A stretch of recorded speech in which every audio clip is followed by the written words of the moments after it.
আমি যদি একটু সময় নিয়ে অ্যাকচুয়ালি একটা ঘটনা মনে এসেছে দাদুর ব্যাপারে, এটা বলতে বলতে। দাদু যখন আমাদের সাথে লন্ডনে ছিলেন গত বছর প্রথমের দিকে, উনি যখন এসেছিলেন তখন হাসপাতালে ছিলেন কিছু চিকিৎসার জন্য। ওখানে বিভিন্ন দেশ থেকে নার্স ছিল, ডাক্তার ছিলেন, এবং একটি নার্স ছিলেন নাইজেরিয়া ওয়েস্ট আফ্রিকাতে। আম্মা আব্বা একদিন দাদুকে সকাল সকাল দেখতে গেছিল। তো নার্স তারপরে বললেছে যে, ও আমি তো আপনার মাকে চিনেছি।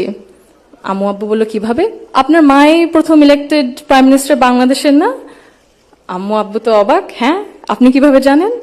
তো নার্স তারপরে বললো যে, আপনাদের যে উনি যে এত কিছু করেছেন এই মেয়েদের শিক্ষার জন্য, specially primary education, food for education, cast for education, এগুলো আমাদের সরকার ওই 35-30 বছর আগে দেখে ইমপ্লিমেন্ট করেছিল। আর ওই কারণে লক্ষ লক্ষ মেয়েরা গ্রাম অঞ্চলে, ওদের দেশে গ্রাম অঞ্চলে বিভিন্ন জায়গা সদরে এখনো শিক্ষা পাচ্ছে, অন্তত প্রাইমারি এডুকেশন লেভেলে। সো ভাবলাম একটু শেয়ার যদি করি, এখানেই করবো আপনাদের সাথে।